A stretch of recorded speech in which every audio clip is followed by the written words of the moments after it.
Liza Sparrow. Good morning. Good morning. Mayor, councillors, thank you for this opportunity to come and talk. I'm Liza Sparrow. I live in Sumner and I work in Sumner as well, so I'm a great advocate for the area, and I am working quite closely through the Sumner Residents Association with our local community board, and we really appreciate the support they're giving to the area for the projects that are ongoing. But today I'm just representing myself. I'm not representing the community board at all for the Sumner Hub. I come here just as a resident and to just ask if we can make more of Sumner being a destination in its own right. It's such a great place for Christchurch residents to come. I mean, local people love it. We can use the beach, the hills, you know, the village at any time that we like because we live there. But during the summertime, we're seeing just such a great increase in people coming out, which is fantastic because there's more, people have got more leisure time, their homes are repaired, they're enjoying the chance of a great summer, etc. But the infrastructure out there is getting stretched. We're seeing real problems with rubbish, clean toilets, gutters dirty. We just cite also public gardens, you know, just basic services aren't being addressed. So we are working on that with council. We have community groups that go out and do voluntary gardening. We've got people collecting rubbish. So it's really great. We've got this excellent system going at the moment, but coming summer, even though we've been assured that we will get better services, just want to put it out there that is a need. Because what's happening with Christchurch is we're bringing all these great tourists into the area, and ideally they'd come out to either Brighton or Sumner or another beach area, and you'd like to think that the infrastructure's there ready to cope with them. It also includes lack of public toilets in the centre of the village. We've got a beautiful $9 million building which is closed on Saturday afternoons and all day Sunday, which are the busiest times. So you've got tourists and locals coming out and having to use public toilets in restaurants, which is really inconveniencing for restaurants as well.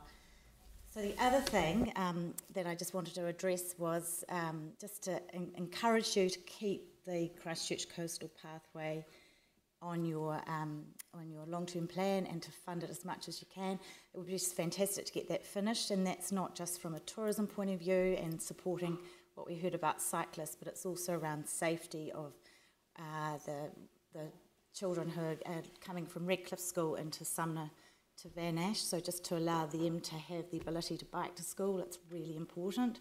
We're seeing school buses, the government's spending I don't know what on school buses every year to transport these children, and I know when you're a 12, 13-year-old boy, I've got 3 teenage boys, being on your bike should be alright, so to get that cycleway completed around there is a must.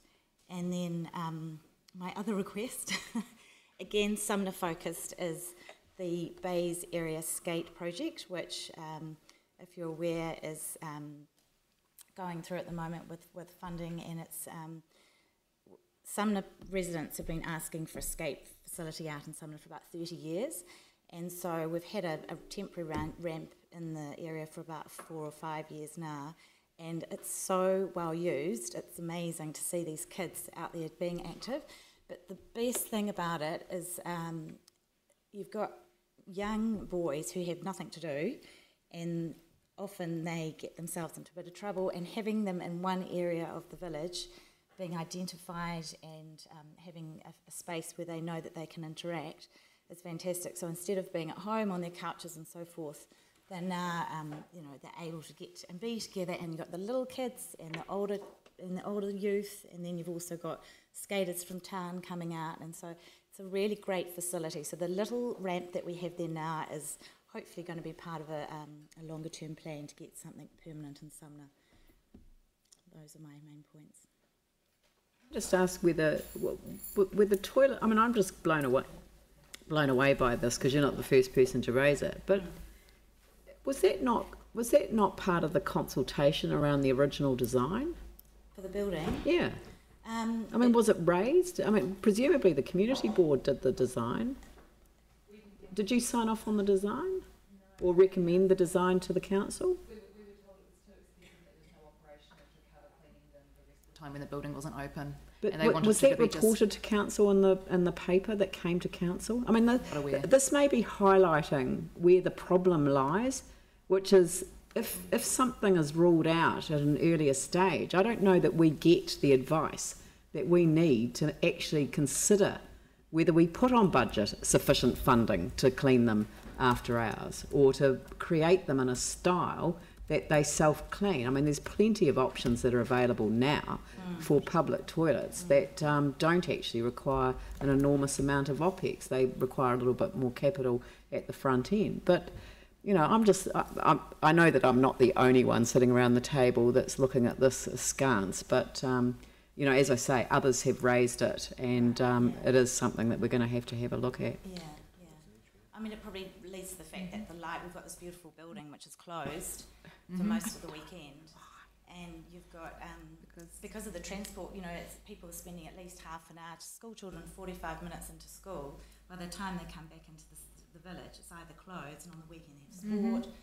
You know, and Saturday mornings most children generally Libraries play have said sport, that so they they need more actually budget. don't get to go to the library. Yeah. But that's a separate issue, and I wasn't actually here to talk about. No, but there is a potential tie in there as well. Yeah, so. and I understand there is budget requirements around, you know, staffing costs and so forth. Yeah. No, look, thank you very much for your submission. It's very much appreciated. All right, thank you. Thank you.